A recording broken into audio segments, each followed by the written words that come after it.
Xin chào tất cả mọi người. Chào mừng mọi người đã đến với kênh YouTube của mình, Crochet by Trang My. Và trong clip ngày hôm nay thì mình sẽ hướng dẫn các bạn cách móc một chiếc bông hoa cụm trướng như thế.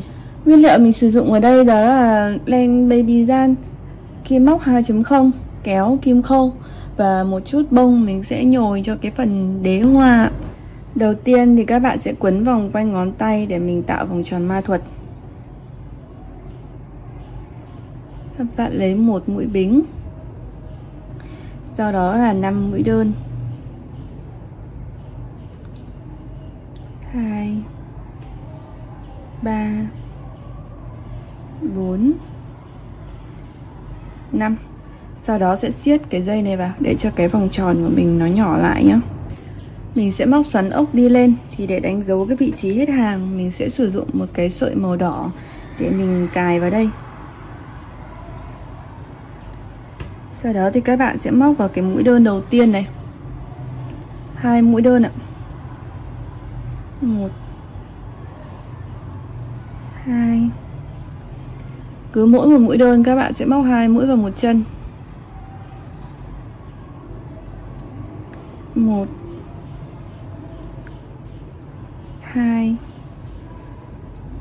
1, 2. Là được 6 rồi ạ. Tiếp tục 2 mũi cuối. 1, 2, 1, 2. Xong hàng thứ 2 ạ. Sang hàng thứ 3 thì mình cũng sẽ tăng thêm thành 15 mũi đơn. Thì các bạn sẽ móc này. Đầu tiên là 1 mũi vào 1 mũi. Mũi tiếp theo các bạn sẽ móc 2 mũi vào cùng một chân.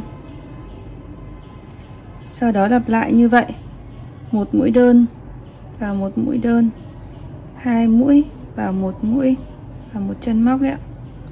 Và lặp lại như vậy 3 lần nữa. Sau đó từ hàng 4 đến hàng 8, tức là 5 hàng tiếp theo, các bạn sẽ không tăng mũi mà móc 15 mũi đơn cho mỗi hàng nhé. Mình sẽ cứ móc bình thường như thế này thôi. 1 mũi vào một chân móc, không tăng không giảm mũi gì hết. Cứ như vậy các bạn sẽ móc đến 5 hàng. Mình có thể di chuyển vắt cái sợi dây màu đỏ này lên phía bên trên để đánh dấu cho dễ nhận biết ạ.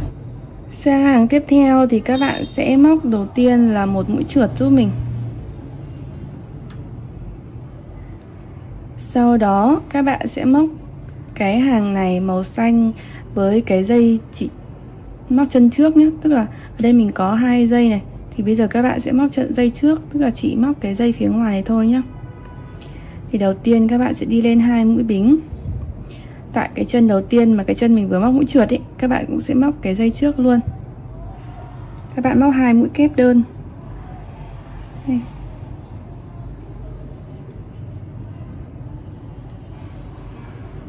Và tại cái dây này. Sau đó là 3 mũi bính. Một trượt vào cái mũi kép vừa móc.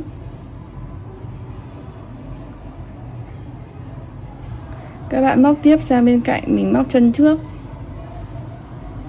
2 mũi kép.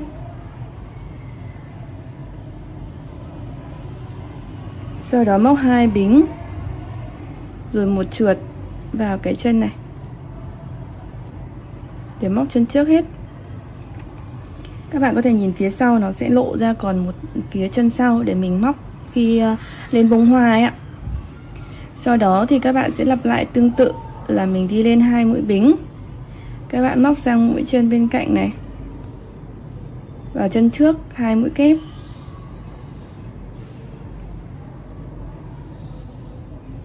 Sau đó 3 bính, một trượt. Rồi chân tiếp theo cũng chân trước, mình móc cả hàng như vậy luôn. 2 mũi kép đơn, 2 bính, rồi một trượt vào chân trước của mũi tiếp. Thì chỉ có cái mũi đầu tiên là mình vẫn móc lại cái chân mà mình móc mũi trượt thôi. Đó là do khi mà mình chuyển hàng. Còn lại thì các bạn sẽ là chân trượt và chân tiếp theo, rồi di chuyển sang tiếp theo, và lặp lại như vậy nhé cho đến hết ạ. Mình sẽ có một chiếc đế hoa như thế này ạ. Ở đây nếu các bạn móc, các bạn làm cây để thành bông ấy thì các bạn có thể luồn sau nhé. Còn nếu như mình làm dây treo thì mình sẽ nối luôn bây giờ. Thì các bạn sẽ móc giúp mình là 50 mũi bính rời ra như thế này. Các bạn cứ móc bình thường thôi nhé. Mình làm lại này. Quấn nguyên kim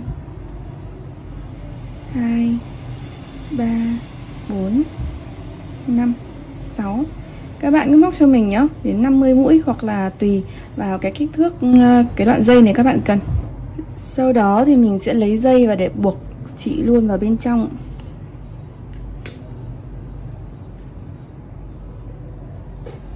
Các bạn lấy 2 đầu dây mình buộc vào trong để giấu luôn.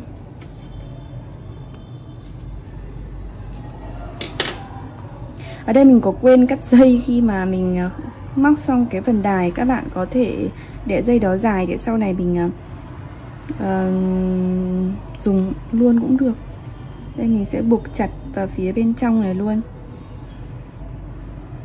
Thì bây giờ mình giấu nó sẽ tiện hơn là khi các bạn móc xong bông hoa nó sẽ rất là vướng.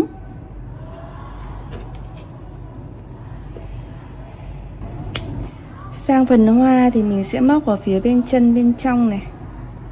Còn lại của hàng 8 ấy, thì các bạn có thể bẻ cái đài ra để mình dễ móc hơn.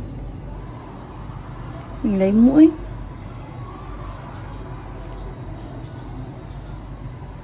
Các bạn sẽ lấy mũi lên này. Sau đó móc 2 mũi bính.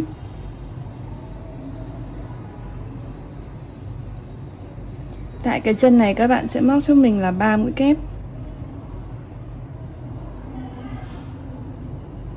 1 2 3. Mỗi một chân móc tiếp theo các bạn sẽ móc 3 mũi kép tương tự. Ví dụ các bạn nhìn kỹ nhé, chân bên này đấy ạ. Mình cũng sẽ móc là 3 mũi kép. 2 3. Tương tự như vậy, các bạn sẽ cứ lặp lại. Mỗi một chân móc ở phía mặt sau này, chân sau của hàng 8, các bạn sẽ móc là 3 mũi kép ạ. Cuối hàng mình sẽ móc một mũi trượt vào cái mũi kép đầu tiên để kết thúc hàng này ạ. Hàng hoa thứ hai, các bạn sẽ đi lên 2 mũi bính. Và tại mỗi mũi kép này các bạn cũng sẽ móc 3 mũi kép ạ.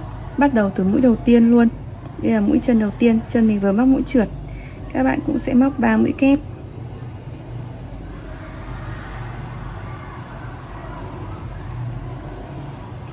Sang chân tiếp theo cũng 3 mũi kép.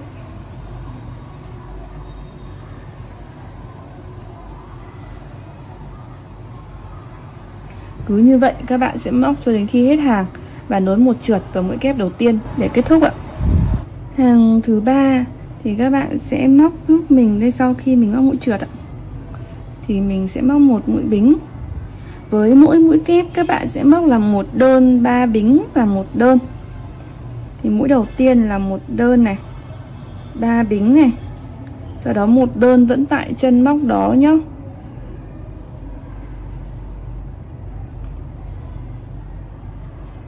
Sau đó sang tiếp mũi kép tiếp theo, các bạn cũng sẽ móc là một đơn 3 bính và một đơn vẫn tại chân đó. Và cứ như vậy các bạn sẽ lặp lại cho đến hết hàng, rồi nối một trượt vào mũi đơn đầu tiên, sau đó chốt và giấu chỉ ạ. Khi mà mình cứ tăng mũi liên tục như vậy thì cái phần này nó sẽ xòe ra rất nhiều, nó cong và cũng che đi được cái phần khuyết điểm bên trong này. Tuy nhiên thì để cái phần đáy hoa của mình nó trông nó sẽ được tròn căng đều thì mình sẽ nhồi một chút bông. Đây mình sẽ sử dụng chỉ màu xanh. Do mình cắt chỉ cũ rồi nên là mình sẽ thắt nút để phải đưa từ phía trong ra nhé, để mình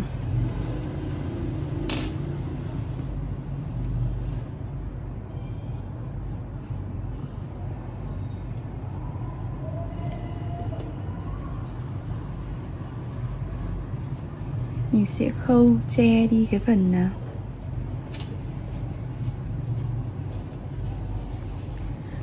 Mình sẽ nhồi bông xuống phía bên dưới và khâu để che đi cái miệng này nhá.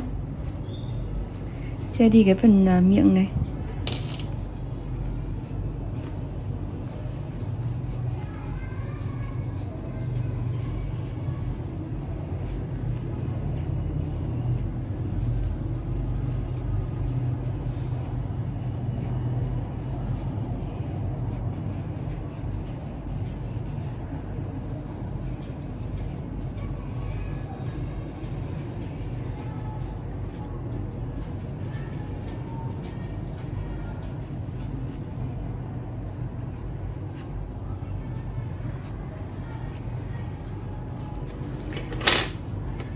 Các bạn sẽ khâu vắt qua nhé. Ví dụ như từ phía bên này mình sẽ khâu sang bên cạnh này, chùm lên bên trên bông để đi sang phía bên đối diện này.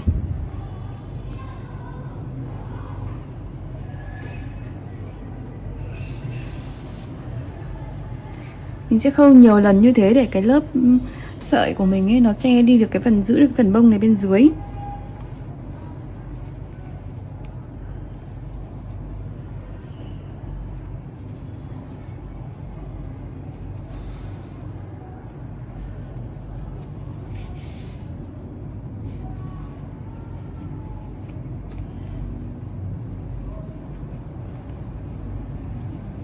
Các bạn sẽ cứ làm tương tự như vậy. Mình nhét một lượng bông vừa phải thôi để tránh tình trạng nó bị nhiều quá, nó sẽ khó giữ. Thì các bạn sẽ cứ luồn như vậy nhá. Mình cứ khâu và siết chặt cái phần này vào cũng được. Sau đó thì cái phần bông hoa của mình nó sẽ che đi cái phần giữa bên trong. Cuối cùng thì mình sẽ có một bông hoa cậm chướng như thế này.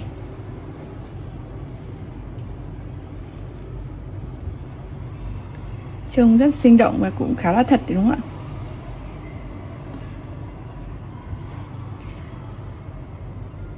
Chúc các bạn thành công nhé. Và đừng quên like, share và subscribe kênh YouTube của mình Crochet by Trang My nếu các bạn thích những cái video của mình.